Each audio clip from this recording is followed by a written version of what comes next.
Kaiju number 8 has taken the anime world by storm, and as the episodes have begun to roll out, you've met the main character Kafka, and you've seen him turn his life around by being given the ability to transform into Kaiju number 8, and you've met the various members of the Defense Force. But as we all know, every good hero story has a villain that stands in the way of their morals, their dream, or they directly stand against society and at times the greater universe itself. Kaiju number 8 is no different. Our hero might be Kafka, but the primary villain of the series is Kaiju number 9, and at the rate that the series is going, he is on pace, in my opinion, to be one of the most memorable villains in not just the entire Kaiju number 8 story, but in this new generation of anime and manga. Grab those ramen bowls and join me for this newest Kaiju number 8 video, where we take an in-depth look at the character of Kaiju number 9, from character motivations to various misdeeds and everything else that you need to know to truly appreciate this amazing gem of a villain that we call Kaiju number 9. Like usual, this video will contain some spoilers if you're watching this video while the anime is still ongoing, so do consider yourself warned. The reason why Kaiju number 9 stands out is that in this world that is constantly being threatened by monsters, creatures known as Kaiju, who threaten the survival of humanity, which has finally found a way to fight back in a meaningful way, with each generation of soldiers in the Defense Force growing stronger and more skilled and the weapons tech advancing, Kaiju number 9 is that natural calamity that not only stands in the way of that progress, but stands a chance to wipe out humanity itself. While his fortitude level isn't as high as the series protagonist Kafka, who holds the highest recorded fortitude level of any identified Kaiju, Kaiju number 9 is proof that you don't need to be the strongest to be the most effective or the most dangerous. He is intelligent, he is patient at times, and he is able to make adjustments to his strategies when the time calls for it. If we consider Kafka's arrival in the story as a human who can transform into a Kaiju to be the tide shifter in the battle against the Kaiju, potentially the start of the end of the battle with the Kaiju, or the side of humanity, then Kaiju number 9 is that being who is a game changer for the Kaiju race as well. A perfect example of light cannot exist without darkness. Where there is one, you will oftentimes find the other. Kaiju number 9 is able to command or influence other Kaiju, which is part of what makes him dangerous, especially when you look at his character motivations, because they are complex, they are multifaceted, and they are driven by a combination of the inherent Kaiju instincts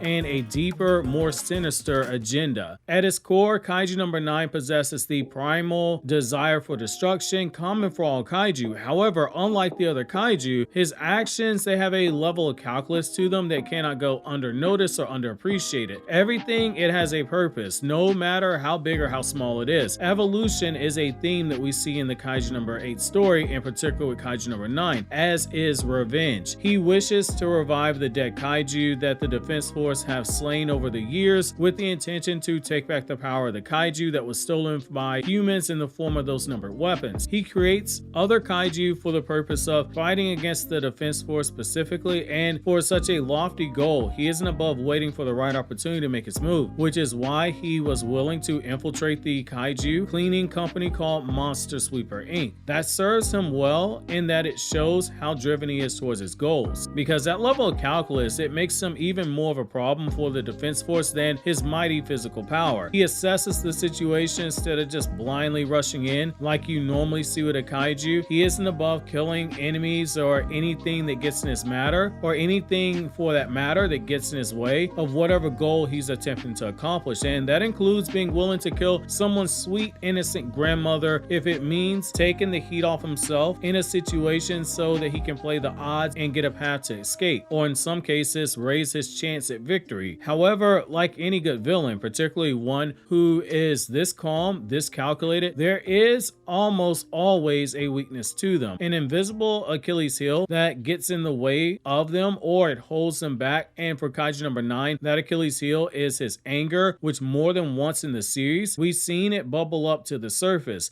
a stark contrast to the same being who is capable of coming up with highly clever and detailed plans in his war against the Defense Force and humanity. He's so laser focused on his goals that at times it can make him come across as being a bit detached from the situation or from those around him, even the other Kaiju that he fathered by creating them with the intention to destroy the Defense Force, because for him the only thing that truly is on his mind is the next move and how to make a better position to raise his chances to win his war against the defense force. This of course means that if you were to get on his bad side, like our lovable series protagonist Kafka tends to do quite a bit, as do also various members of the defense force, Kaiju number 9 becomes super petty, and he can hold grudges, and it just speaks volumes to the laser focus of his goals. When he first appears, he is viewed to us as the audience as being this looming threat capable of orchestrating attacks on human settlements and easily able to challenge members of the defense force in battle, a master of both physical warfare but also most importantly psychological warfare. The best example being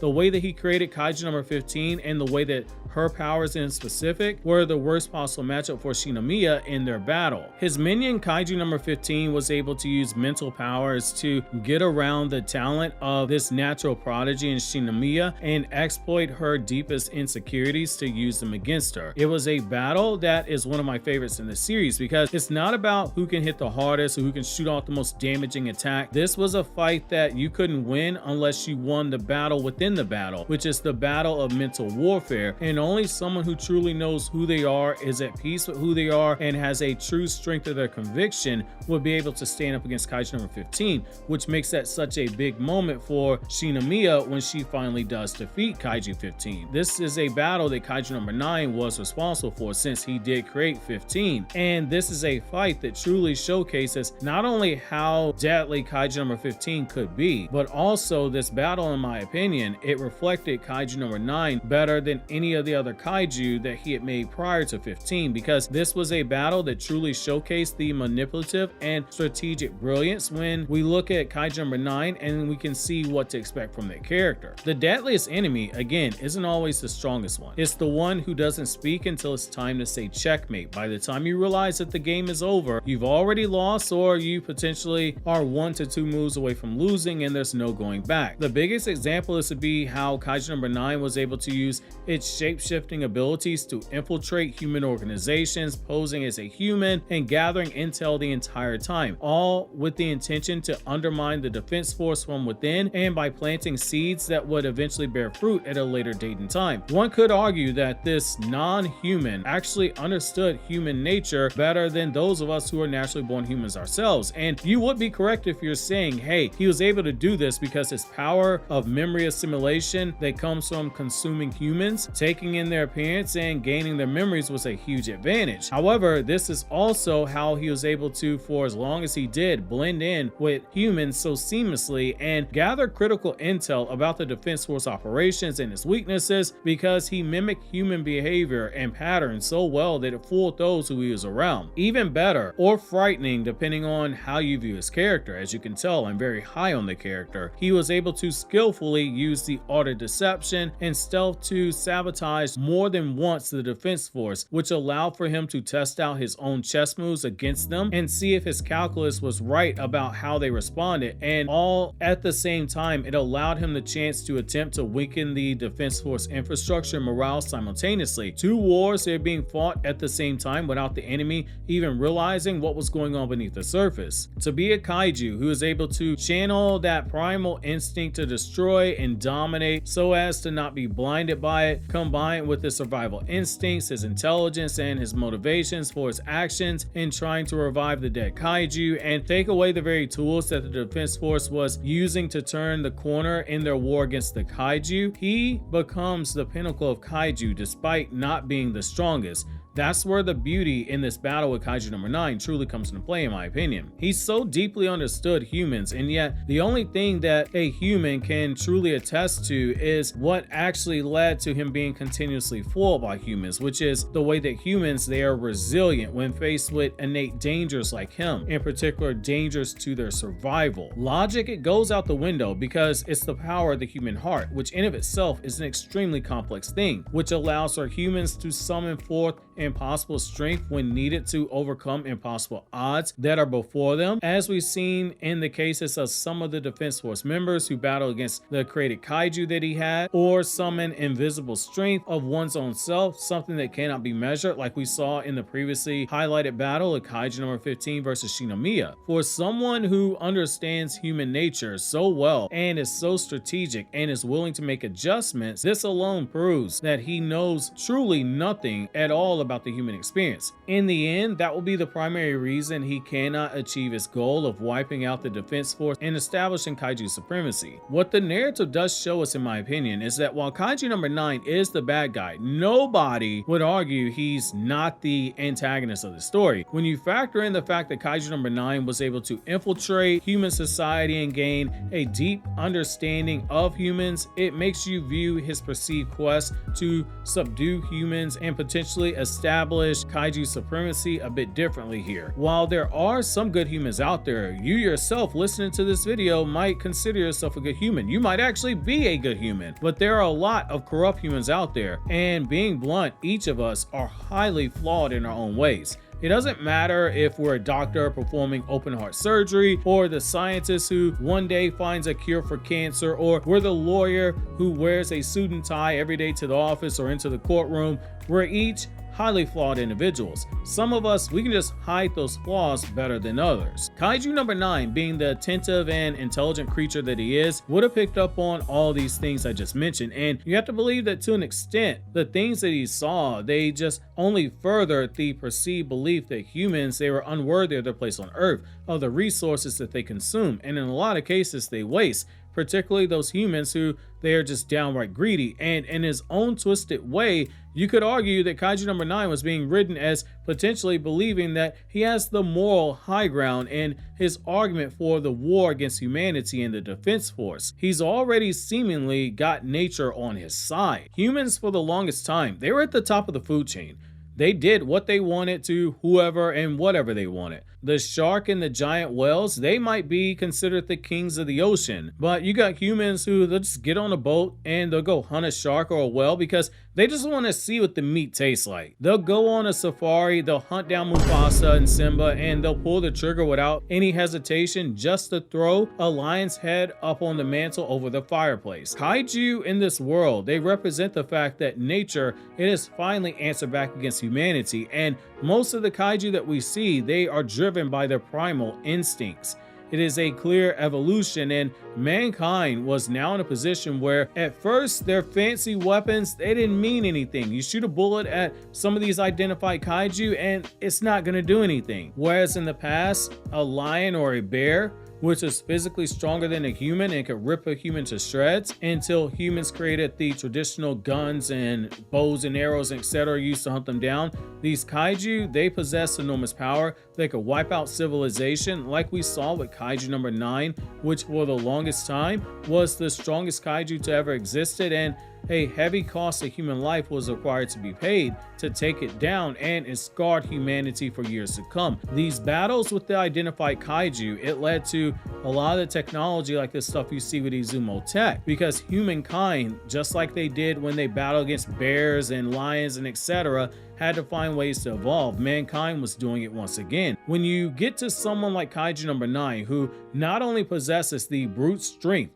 of an identified kaiju, but also the sharp mind that is more intelligent than some of the smartest humans, you could argue that this is the narrative telling us that the next step of kaiju evolution, it is right here in the form of Kaiju number 9. The complexity of Kaiju number 9 takes an even greater leap when you take a look at the traditional models that we use in real life to establish personality types. So Kaiju number 9, in my opinion, is a great example of an INTJ type personality. These personality traits are known for their strategic thinking, their high intelligence, and their preference for a structured plan. Most people would view them as being potential masterminds who excel in creating and executing long-term plans. These are all things by now that you should have come to the conclusion all apply to Kaiju number 9, but in case you don't, let's dig a little bit deeper here without going too deeply into spoilers. The I stands for introversion, a preference for focusing on inner thoughts and ideas over external stimuli. Kaiju number 9 isn't above strategic solitude, where it's required to operate independently